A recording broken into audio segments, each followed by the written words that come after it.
right, folks, it's time for predictions and prognostications from the leaders of each party. Let's have your attention, please, for Joe Nosef and Rickey Cole, and Scott Wall to lead the discussion. Thank you, Blake. I want to welcome everyone. To my right here, the far right, is Joe Nosef. He is the chairman of the Mississippi Republican Party. And to my immediate right is Rickey Cole, the executive director of the Democratic Party. We appreciate you guys being here this morning. Joe, I want to start with you. Talk a little bit. Republicans now have control of the House, the Senate, as well as 7 of the 8 statewide elected positions in the state. What led to this shift in Mississippi? Thanks, Scott. Well, first of all, I just want to thank MEC. I want to thank you and Blake for the opportunity to be here. This is an honor for me. I've been to this event a lot, but never on stage. I want to thank Rickey Cole. I think Chairman Cole and I always manage, when we disagree, to not be disagreeable, and we think that you can be strong and still be civil, and I appreciate that. Let me just say this. I think 2 things have led to our Republican majority. One is the excellent candidates that we have and the ideas that they put forth, and quite frankly, the record over the last 10 years. I know you've heard a lot about it. You're going to hear a lot more about it. But things that this group cares about that affect economic development, everything from tort reform to reforming our workers' comp to keeping our budget in line and our debt low. So I think that's a big deal. Honestly, I'll also say another reason is the National Democrat Party, in my opinion, has put Mississippians in a tough position, that you have to make a choice, in my opinion. You can either be a conservative or a Democrat. In Mississippi, because of the National Party, I think it's impossible to be both.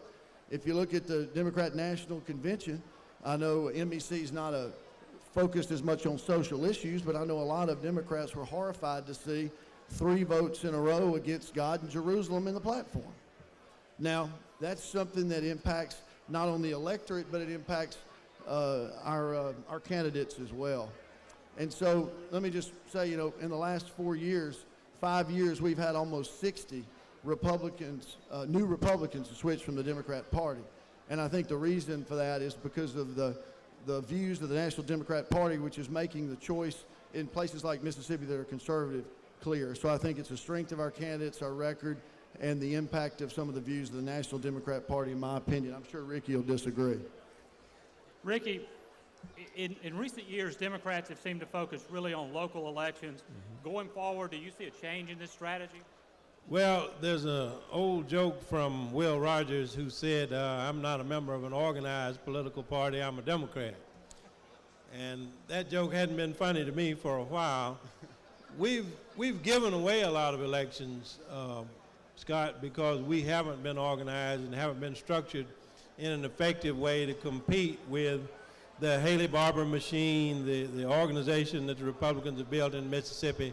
So in the few months that I've been state Democratic chair, we've been working to organize in every precinct in the state, have a Democratic presence in every precinct in the state, and our structure is from the ground up. We've allowed ourselves to atrophy in certain parts of the state, and we're going back into other parts of the state where we hadn't been in a long time. So if you use the football analogy, we're in a rebuilding phase. You touched on giving away. In 2011, Democrats failed to fill some candidates in some statewide races. What is the key for developing statewide candidates for 2015? It's that organization that I was just talking about. We have to have a grassroots movement of people who are active in their local communities. The second best way to convince a voter is to buy $7 or $8 or $10 million worth of TV ads. The very best way to convince a voter is for somebody who they trust to come to them and talk about the candidate. So as we organize at the grassroots, we'll have an organization that will attract the candidates we need to be competitive in the races where we need to compete. Okay. Joe, back to you. What do you see looking forward as the biggest challenge for Republicans heading into the statewide elections in 2015? Well, when we took over the majority after the 2011 elections, I think a lot of us felt like our biggest challenge is going to be governing. I mean, obviously, the proverbial dog who caught the car, now the Republicans are running the government, and we have to govern. And I truly think that if Republicans govern right, then the politics of it will take care of itself. And I have to just say, if you look at this last session, I know the speaker Philip Gunn has spoken, Lieutenant Governor Tate Reeves, and my good friend Governor Phil Bryant. If you look at this last session, not only did they get their business done, but they got it done a week early. I know a lot of people in this room weren't fond of the days when we had to go deep into the summer, wasting taxpayers' money. So I think the answer, Scott, to your question is, the voters are going to look and see how Republicans have governed. If we govern right, we'll be fine in 2015. And I think if the next 3 sessions are anything like the last one, we'll be in good shape. Let's talk a little bit about the past legislative session and some things that's changed. What did you see this year that happened that could be considered where the Democrats and Republicans were able to work together and some other areas where they weren't? Well, one of the great differences between what goes on in Jackson and what goes on in Washington is that there are not always these partisan cleavages that seem to divide everything. I think that there is a consensus in the Mississippi legislature when it comes to economic development, for example.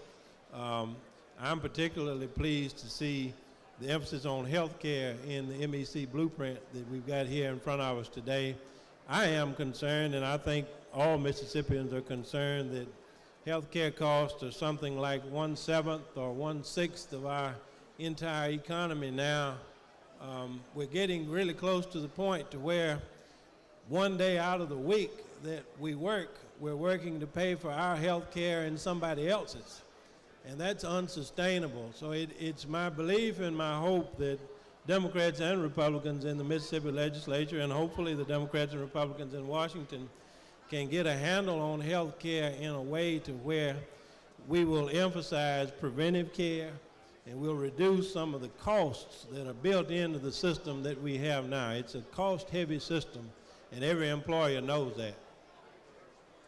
Joe, the saying goes, all politics are local. You touched on briefly the fact that there have been some changes within the party throughout the state. What do you see going forward on the local level for the Republican Party in maybe certain areas in the past that have not been very Republican? Well, that's a good question. Last week, I was in Northeast Mississippi. I was in Tupelo, Ripley, Iuka, Fulton, Boonville, and then headed on back to Jackson. That is an area of the state where a lot of folks think and vote conservative, but they are still members of the Democrat Party. And we feel like, Republicans feel like, that's a target-rich environment for us as far as to have more Republicans. You know, it used to be, I remember I went to see Wirt Yerger when I first got this job, and he said the first thing he used to have to do was get people to admit they were Republican at all. And obviously that's not a problem these days. But the front lines of the battle for the party is at the local level. We have a party, a supervisor in Lincoln County switched parties, I think, 2 days ago. We're going to have another one tomorrow. And I think you're going to see this more and more. Not only people switch from Democrat to Republican, but on the local level, you're going to see more people decide to run as Republicans in the municipal elections, for example, coming up next year. That's going to be a big part of it. Ricky, on that same topic, how are you seeing the local elections and candidates stacking up? Well, my schedule last week was sort of the mirror images of Joe's. I spent most of the week in South Mississippi talking to people about running for municipal elections next year. So what you're really seeing, Scott, is the maturation of a two-party system. He's been spending time encouraging people to run in places where they haven't been running as Republicans, and I've been spending time in parts of the state where people have been running as Republicans for a while. When the Republicans first got started, everybody was a nominal Democrat. So naturally, when you got 100%, you're going to lose some ground. But it's that market share between 40 and 50 that we're both fighting for right now, and I think it's healthy. One of the things that Joe touched on when we first started, you two guys have a good working relationship. You may not always agree on policy, but y'all do get along. Y'all able to appear at forums. What makes that work, Joe? I think what makes it work is to realize that none of these problems we're talking about we're going to solve with just one half of us. There's no way. And I don't just mean from a legislative voting standpoint. I mean just from a societal standpoint. You're not going to have any one party who pushes through their agenda to the dismay of half of the voting public and have that be successful. So I think one thing Rickey and I both realized, having been around for a while, that part of being successful in politics is having good relationships with people. And it's not only something that's the right thing to do, but it's more effective. I haven't seen a lot of politicians who are very effective who go around offending everybody. So I think it's the right thing to do, and I think it's something that makes you successful. We get carried away sometimes with the rhetoric, but I think President Clinton puts it best. He said, nobody's right 100% of the time. And sometimes some of our politicians need to be reminded of that in both parties. But at the end of the day, the public doesn't want a bunch of talking heads arguing back and forth at each other on Fox News or MSNBC. What they want is results. And at the end of the day, people who are in this process, I'm an American first, a Mississippian second, and a Democrat third. So what's in the best interest of my country and my state prevails over my partisan predilections every time. Let's shift gears just a little bit and talk about next Tuesday. Rickey, what do you see happening? I never predict football games, federal judges, or elections. But I will predict that there will be an election next year, next week, which Hurricane Sandy sort of had us in doubt about. I think everything that everybody has said is it's going to be right down to the wire in the presidential election. But the enthusiasm is amazing. We've been inundated with volunteers in our office that want to go to the swing states, and we've sent a lot of people to several different swing states to campaign for the president. So I think everything is on track for there to be a big turnout next week and a great election, and hopefully a problem-free election, particularly in Mississippi. I met yesterday with the Secretary of State, and the two parties are working together with the Secretary of State's office and other elections officials to make sure that our elections in Mississippi go smoothly. So we're hopeful that it'll be problem-free, and we'll wake up Wednesday morning knowing who our president is. Joe, I'm going to ask you the same question. What do you see coming from Tuesday? Well, let me just say about next Tuesday. Even though we want to be civil, we do have differences. And I think that, people that support Barack Obama, I think this is an important point. People who support Barack Obama have to believe three things. They have to believe that their taxes are too low, that their government is too small, and that they can't do any better than they're doing right now. If you don't believe those three things, I'm not sure how anybody can vote to re-elect the president next week, because every solution that he's got involves increasing taxes, increasing the size of government, and supporting his record as the best we can do. We've got 23 million people out of work. We had slower growth this year than last year, slower growth last year than the year before that, and the foreign policy is unfortunately unraveling on our TV every day. So I think next week that Governor Romney has a good chance to win. Obviously, it's going to be close. You have about half the country who votes Republican and half that votes Democrat, and you have some folks in the middle in a few counties and a few states that are going to decide this election. So I know that's a long answer that's not a prediction, but I agree with Rickey. I think it's going to be close, and I hope for all of our sakes that we know the outcome soon.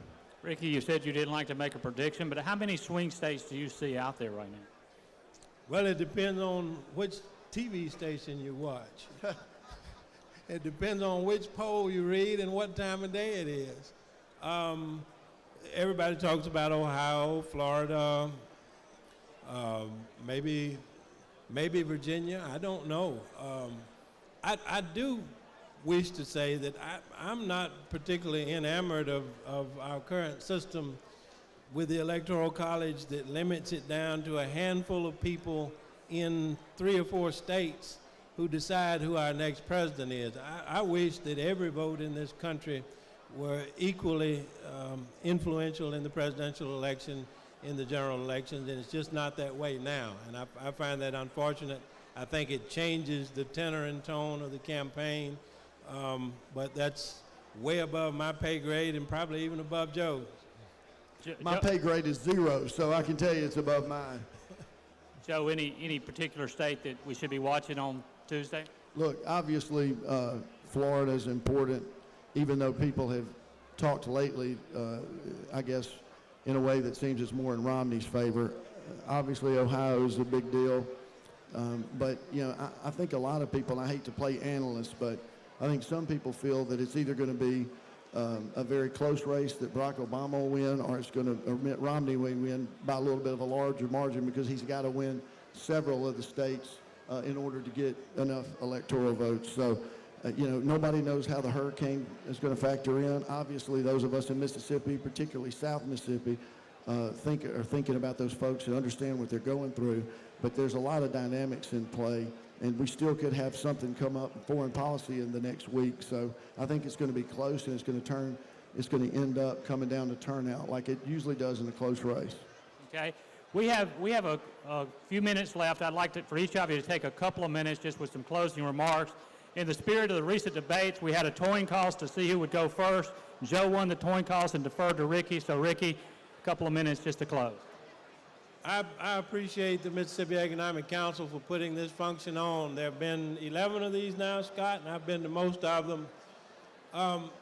The business community in Mississippi is the backbone of our economy. Democrats understand and appreciate that. We're too small of a state, and our needs are too great for us to be divided adversarially over every issue that comes in front of us.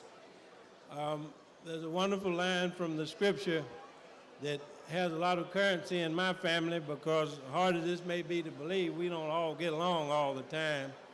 And so my mother would say, after the argument would get a little bit heated, "Come, let us reason together." On Tuesday, we'll all make our choice. I suspect everybody within the sound of my voice has already made up their mind about the election. But the important day is not just Tuesday, November the 6th. The important day is Wednesday, November the 7th, and every day thereafter, because we have to be citizens. We have to work together. We have to make Mississippi a better place. And Mississippi Democrats are committed to making Mississippi a better place, working in partnership with every other Mississippian. Joe? Thanks, Rickey. Let me just quickly say this. As I said earlier, I'm not going to sit here in front of you and tell you that Republicans have the answer, the quick answer to every little problem. But I do feel like from a business community standpoint, there is a difference. There's an honest difference in the parties. I haven't heard, I've been visiting with people this morning, and I haven't heard anybody out there say, you know what, would really make things a lot better if I paid a lot more in taxes. That would really make the economy kick off. That's not what people are asking for in Mississippi. We got a couple of judge races this next week. The Republican Party has supported Chief Justice Bill Waller, who I think has been not only one of the best justices we have now, but one of the best justices we've ever had on our Supreme Court. He's doing an outstanding job, and the Democrat Party endorsed his opponent, which is fine. But I think you have to ask yourself, what's best for the business community in the state of Mississippi on these issues? And I would ask you to take a look at the party who wants to kind of let you go out and grow the economy and create jobs and not micromanage everything you do. But let me close by just saying this. I agree with what Rickey said.